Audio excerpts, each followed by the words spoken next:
27 फरवरी, बड़ा शनिवार, माह पूर्णिमा। चुपचाप यहाँ फेंक दें एक लौंग, होगा सभी परेशानियों का अंत। ओम गण श्री महागणेशाय नमः। राधे राधे दोस्तों, कैसे हैं आप सब। दोस्तों, माघ मास का शास्त्रों में विशेष महत्व बताया गया है। माघ माह की पूर्णिमा को बहुत ही शुभ और मंगलकारी माना जाता है। ब्रह्म वैवर्त पुराण और पद्म पुराण में कहा गया है कि माघी पूर्णिमा के दिन खुद भगवान विष्णु गंगा जल में निवास करते हैं। अतः इस पावन दिन गंगा जल के स्पर्श मात्र से ही समस्त पापों का नाश हो जाता है।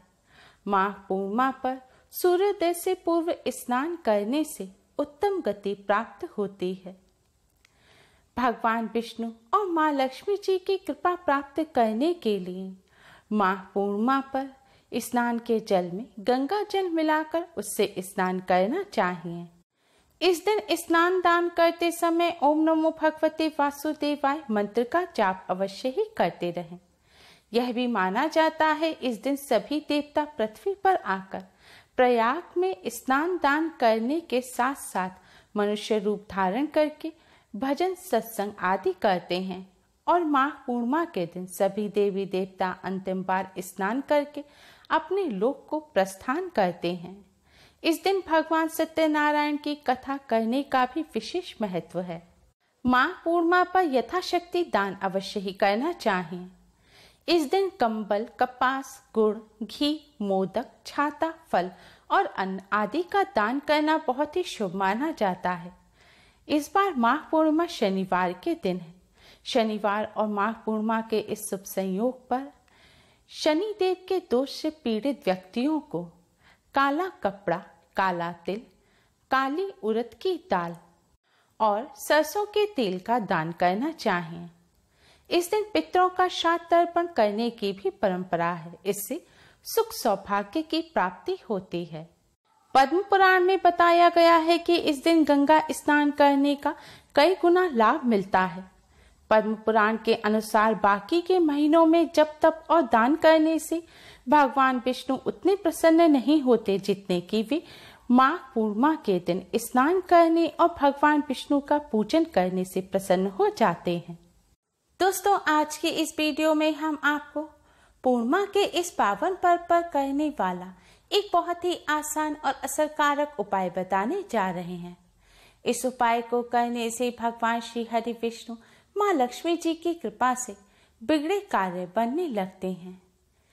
धन संबंधी जो भी समस्या है वह जल्द ही दूर हो जाती है और घर में धन की कोई कमी नहीं रहती। व्यापार में उन्नति होती है। भगवान विष्णु जी की कृपा से परेशानियों का अंत हो जाता है। दोस्तों, इस उपाय को सही प्रकार से करने के लिए आप हमारी इस वीडियो को एंड तक अवश्य ही देखें। अगर आपने हमारे चैनल को अभी तक सब्सक्राइब नहीं किया है तो जल्दी से हमारे चैनल को सब्सक्राइब कर लें और बेल आइकन को हिट अवश्य ही करें, जिससे हमारी सभी नई वीडियोस के नोटिफिकेशन आपको फ्री में सबसे पहले मिल पाए। तो आइए दोस्तों, जानते हैं इस उपाय के बारे में। दोस्तों, यह उपाय आपको पूर्णिमा की रात्रि को करना है। उपाय करते समय स्वच्छता और पवित्रता का विशेष ध्यान रखें। उपाय करने से पहले अच्छी तरह से मुंह हाथ धो लें और स्वच्छ वस्त्र धारण करें। अब आप एक लौंग लें।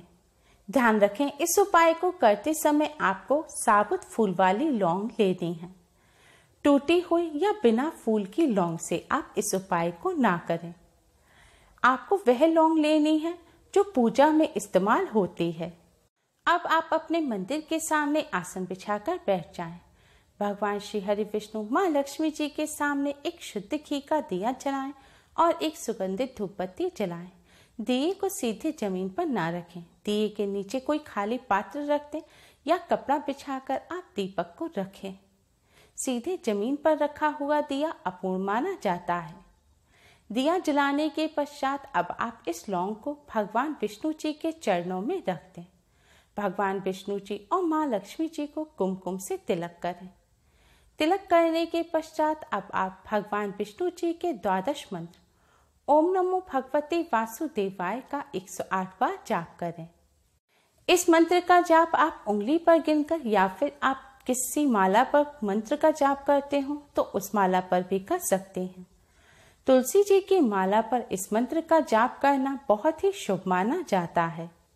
अब आप इस लौंग को भगवान विष्णु जी के चरणों में से उठाकर अपने दोनों हाथों के बीच में दबा लें और भगवान जी के सामने अपनी सारी समस्याएं कहें। आपकी जो भी परेशानी है, धन संबंधी समस्या हो या फिर किसी कार्य से जुड़ी समस्या हो, वह सभी समस्या दूर करने की भगवान जी से प्रार्थना करें। अब इस लौंग को आप अपने दाहिने हाथ की मुट्ठी में यानी कि राइट हैंड में दबाकर अपने घर से बाहर किसी खुले स्थान पर जाएं। अगर घर से बाहर नहीं जा सकते तो आप इस लौंग को लेकर अपनी छत पर जाएं।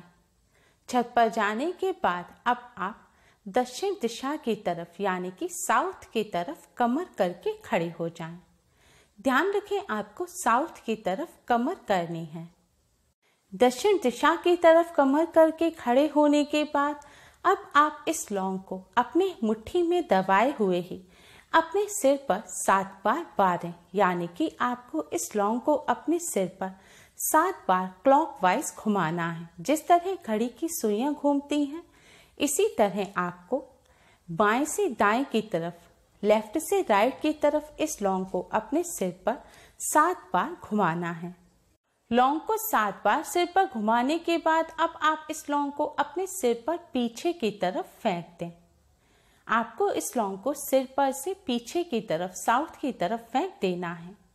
लौंग फेंकने के बाद आप सीधे अपने घर आ जाएं। घर आकर सबसे पहले अपने हाथ धो लें। दोस्तों, आपको इस बात का ध्यान रखना है कि इस उपाय को करते समय कोई आपको टोके नहीं, कोई आपसे पूछे नहीं कि आप ये क्या कर रहे हैं। और अगर आप इस लौंग को फेंकने घर से बाहर जाएं, तो यह भी ध्यान रखें कि रास्ते भर जाते समय और आते समय भी आप किसी से बात ना करें। और आपको इस बात का भी ध्यान रखना है, लौंग फेंकने के बाद आप पीछे मुड़कर ना देखें। दोस्तों, अगर यह उपाय आप अपने घर की छत पर कर रहे हैं तो इस लौंग को अपनी छत से नीचे की तरफ फेंकें। लेकिन अगर आपके घर पे, आपकी छत पर साउथ दिशा की तरफ, दक्षिण की तरफ कोई कमरा बना हुआ है या कोई दीवार है और आप लौंग छत से नीचे नहीं फेंक सकते, तो आप लौंग को दक्षिण दिशा की तरफ अपनी छत पर ही फेंक दें और सीधे नीचे आ जाएं। और अगले दिन सुबह जाकर एक कागज की सहायता से आप इस लौंग को उठाएं और इस लौंग को आप अपने घर से बाहर कहीं फेंक आएं, या फिर इस लौंग को आप मिट्टी खोदकर जमीन में गाड़ दें। ध्यान रखें, इस लौंग को आपको अपने घर से बाहर ही मिट्टी में गाड़ना है। अपने घर के किसी गमले में आप इस लौंग को ना गाड़ें और घर आकर अपने हाथ धो लें। दोस्तों, अगर आपके घर गंगा जल है तो आप इस उपाय को करने के पश्चात अपने ऊपर गंगा जल का छिड़काव अवश्य ही करें। इस उपाय को करते समय आपको इस बात का भी ध्यान रखना है कि जब आप लौंग लेकर जाएं, सिर पर से बारें और फेंकें, तो हर समय आपको ओम नमो भगवते वासुदेवाय मंत्र का मन ही मन जाप अवश्य ही करते रहना है। दोस्तों, इस उपाय को करने से भगवान विष्णु जी, माँ लक्ष्मी जी की कृपा से कार्यों में आ रही रुकावट दूर होती है, बिगड़े कार्य बनने लगते हैं, धन संबंधी जो भी समस्या है वह भी जल्द ही दूर हो जाती है, व्यापार में उन्नति होती है। दोस्तों, इस उपाय को करने से आपके ऊपर जो नकारात्मक ऊर्जा होगी वह भी दूर हो जाएगी और आपको पॉजिटिविटी का एहसास होगा। इस उपाय को करते समय स्वच्छता और पवित्रता का विशेष ध्यान रखें। गर्भवती महिलाएं इस उपाय को ना करें और पीरियड के दौरान भी महिलाएं इस उपाय को ना करें। यह दिन भगवान विष्णु, माँ लक्ष्मी जी को समर्पित होता है। इस दिन ब्रह्मचर्य का पालन करना चाहिए। लहसुन, प्याज, मांस, मदिरा आदि का सेवन नहीं करना चाहिए। इस दिन परिवार में सुख शांति बनाकर रखनी चाहिए। किसी को इस दिन कटु वचन नहीं बोलने चाहिए। इस दिन घर पर आने वाले गरीब या जरूरतमंद को दान अवश्य ही देना चाहिए। इस उपाय को करने से भगवान विष्णु, माँ लक्ष्मी जी की कृपा से जीवन में चल रही परेशानियों का अंत हो जाता है। उम्मीद है आपको हमारी ये वीडियो पसंद आई होगी। प्लीज़ लाइक करें। हमारी इस वीडियो को अपने फ्रेंड्स और रिश्तेदारों में ज़्यादा से ज़्यादा शेयर करें, जिससे वह भी इसका लाभ उठा सकें। हमारी और भी वीडियोस के लिए हमारे चैनल को सब्सक्राइब करना ना भूलें। Thanks for watching. Radhe Radhe.